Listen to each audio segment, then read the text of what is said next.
Purulia today খবরের জেরে নড়ে চড়ে বসল পিডব্লিউডি। গত 18 জুন আষাঢ়ের প্রথম বর্ষাতে বড়বাজার বাইপাসে প্রবেশ করার মুখে নবনির্মিত কালভার্টে জয়েন্ট পার্টে ফাটল ও রাস্তার একপাশে গর্ত দেখা গিয়েছিল। আর সেই খবর সম্প্রচার করে পুরুলিয়া টুডে নিউজ। আর খবর সম্প্রচারিত হতেই নড়ে চড়ে বসল পিডব্লিউডি। সংবাদ মাধ্যমের খবর শুনে পৌঁছয় ঘটনাস্থলে বড়বাজার থানার পুলিশ প্রশাসন। গত 18 জুন রাতে বড়বাজার থানার পক্ষ থেকে দুর্ঘটনা এড়াতে কালভার্টের কাছে ব্যারিকেড দিয়ে দেওয়া হয়। খবর যায় ব্লক আধিকারিকের কাছে। তিনি ফোন মারফত পিডব্লিউডি ঠিকাদার ও আধিকারিককে ফোন করে বিষয়টি জানায়। পিডব্লিউডি আধিকারিক এসে ইঞ্জিনিয়ারকে দেখিয়ে কর্মচারীদের দিয়ে রাস্তা সারাইয়ের কাজ শুরু করে। স্থানীয় সূত্রে জানা যায়, মাসখানেক আগে সম্পূর্ণ হয়েছিল কালভার্ট তৈরির কাজ।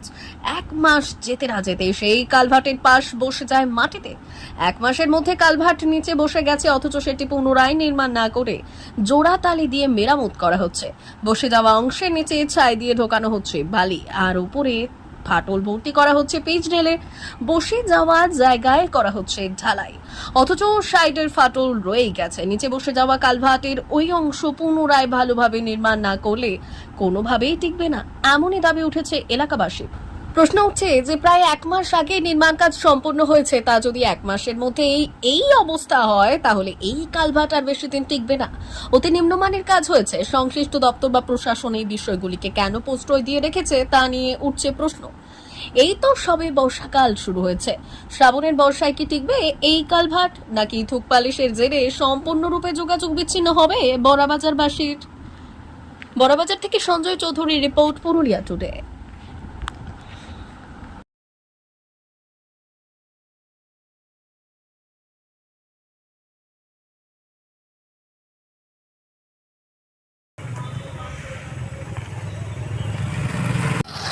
বলে দিতে হবে, তোকে আমি বলে দিচ্ছি, জানা নেই আসুক। আসো এদিকে আসো। এইটা ফাটলের খবর।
নতুন যখন করি সে কাজটা, তখনই ঠিকভাবে কাজ হয়নি। আর রিপেয়ারিং টিপা ছাড়া কতদিন চলবে?